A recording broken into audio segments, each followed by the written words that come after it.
السلام عليكم، ازيكم يا حبايبي؟ عاملين ايه؟ يا رب تكونوا بخير. اللهم صل وسلم على سيدنا محمد وعلى اله واصحابه اجمعين.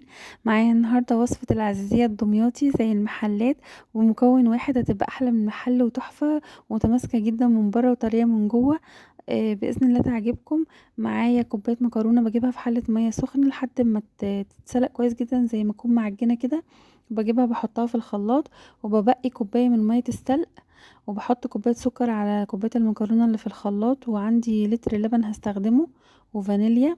بجيب نص لتر اللبن وهحطه على الخليط اللي في الخلاط على كوباية المكرونة والسكر والفانيليا، وبحط عليهم كوباية مية السلق بتاعة المكرونة، وببقي نص لتر اللبن التاني هستخدمه في باقي الوصفة.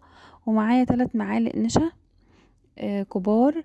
والمكون اللي انا هستخدمه اللي هيفرق في الطعم والريحة والقوام، عندي باكت كريم كراميل بودر. هجيب الكريم كراميل البودر هحطه مع الخليط وفي الخلاط، وهبقي الصوص اللي هو صوص الكراميل اللي بيبقى معاه دوت هستخدمه في باقي الوصفة. وبضرب كله في الخلاط لما يبقى مفيش اي تكتلات خالص ولا اي حاجة ظاهرة.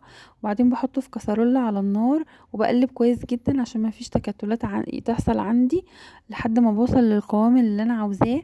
وبعدين بجيب في صينية وبحط بدهنها بسمنة.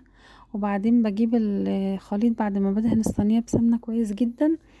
بحط الخليط في الصينية، وبعدين بستنى شوية لما الخليط يبرد علشان عايزة الوش عندي يعمل تشميع كده، علشان اعرف ادهن الصوص اللي عندي بالسمنة اللي هحطهم على الوش ان شاء الله.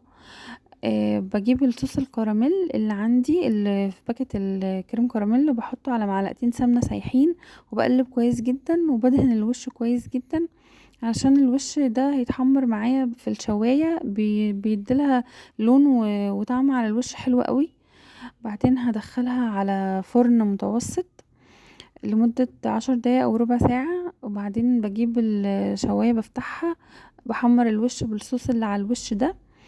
بتبقى تحفة وطعمها وريحتها خرافة، احلى من بره بكتير. اللي بره مبيبقاش فيها حاجة مخدومة كده ولا فيها طعم كده. دي بتبقى تحفة قوي وهتحبوها قوي عن اللي بره. وبعدين انا لما بطلعها من الفرن بسيبها تستهدى شوية كده، وبعدين بحطها في التلاجة. هي بتتاكل ساقعة، فاسيبها في التلاجة وبعدين اطلعها اقطعها هتلاقوها متماسكة وطرية من جوه تحفة، وطعمها وريحتها تحفة قوي. ان شاء الله تعجبكم.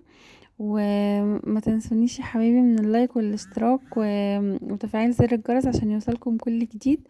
وان شاء الله كل الوصفات اللي جايه تعجبكم. وما تنسونيش من دعمكم للقناه ودعواتكم معايا ان شاء الله. والسلام عليكم.